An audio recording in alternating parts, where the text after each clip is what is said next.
All right, guys, welcome back into another NFL DFS video. My name is Polzin with 905 Sports. We're going to be breaking down this Monday night showdown game between the Colts and the Chargers. If you guys enjoyed the coverage, make sure to give a like and subscribe. So, starting with the Colts, they did make an interesting quarterback change, and obviously they need to make a quarterback change, but they went with Nick Foles instead of Sam Ehlinger. I don't really get that. You'd want to develop Sam Ehlinger. If you want to play Nick Foles, that should have happened a while ago. Everyone knew Matt Ryan wasn't the solution. That was very clear. Just strange stuff there.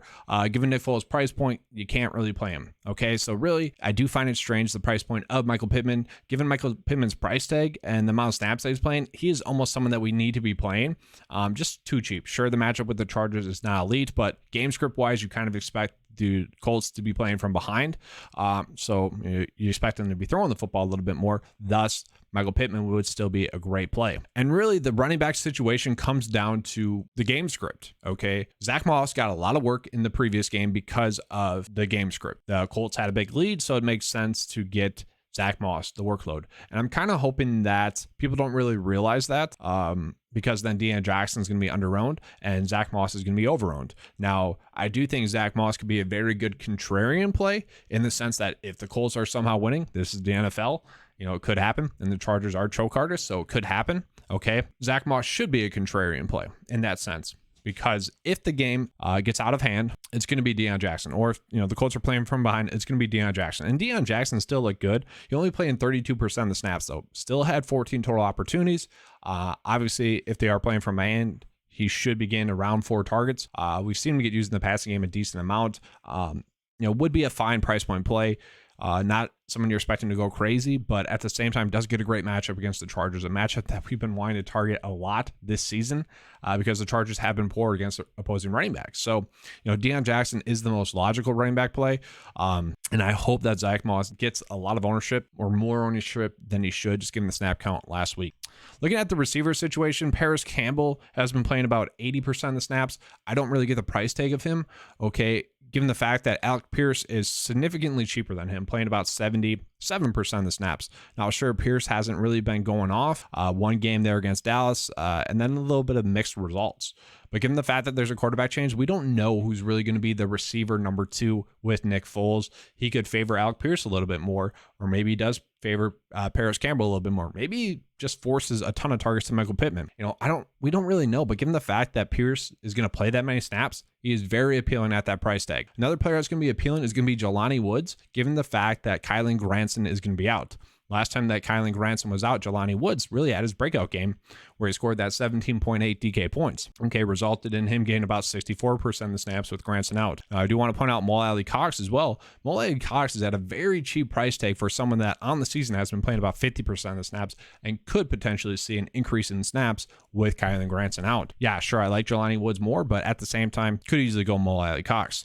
Ashton Dulin playing about 30% of the snaps. He is too priced up, though. Like, you can get ALEC Pierce at $200 more. Switching up and getting into the Chargers, okay? My kind of thought process on the slate is that both Austin Ekeler and Mike Williams are going to make for great captain plays, but they are a little bit touchdown dependent. I think if the touchdowns are there for Austin Ekeler, he could easily go off for 25 DK points and be the highest scorer on the slate. But at the same time, maybe it's more of a Mike Williams game. And Mike Williams is more of the, if I'm playing him, I'm playing in the captain spot type play on this slate because that's really what we're looking at. Can he catch a big, deep pass touchdown? Sure. But I don't want to go crazy with him. I want to be playing him in the captain spot if I'm going to be playing him for the most. You guys know my strategy. If Keenan Allen's on the slate, I'm pretty much playing Keenan Allen. Just been extremely consistent. Even in the games in which he was banged up, these 3 scored double-digit DK points in 2 of those. Since then, averaging over 15.9 DK points, over 15.9 DK points in all those games. It's tough not to love Keenan Allen, just given the consistency from him. Should be a strong, safe play for you on the slate. From there, like Josh Palmer, an interesting play. We thought his snap share would go down, and it has. It went from 75 2 weeks ago to 65 last week. Could that trend continue? It potentially could.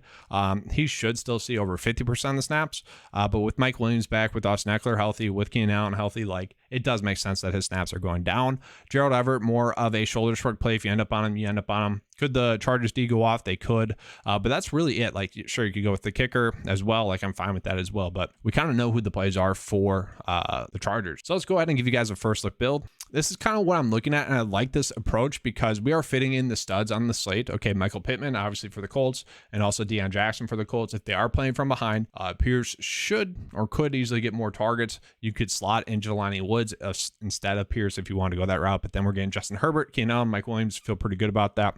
There is a lineup in which I do want to get Mike Williams or Austin Eckler into the captain spot. So let's go ahead and show you guys that as well. So if you are going Mike Williams in the captain spot, you might not need to play DeON Jackson, although I want to.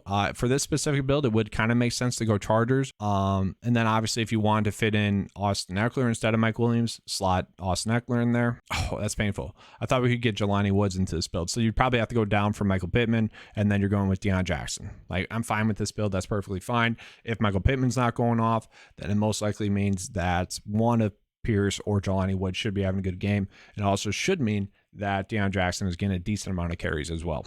But that's all I have for you guys for this video. Hopefully you guys enjoyed it. If you did, give a like and subscribe. That helps me continue to be able to put out more content for you guys. All right, let's have a good slate. And as always, let's keep cashing.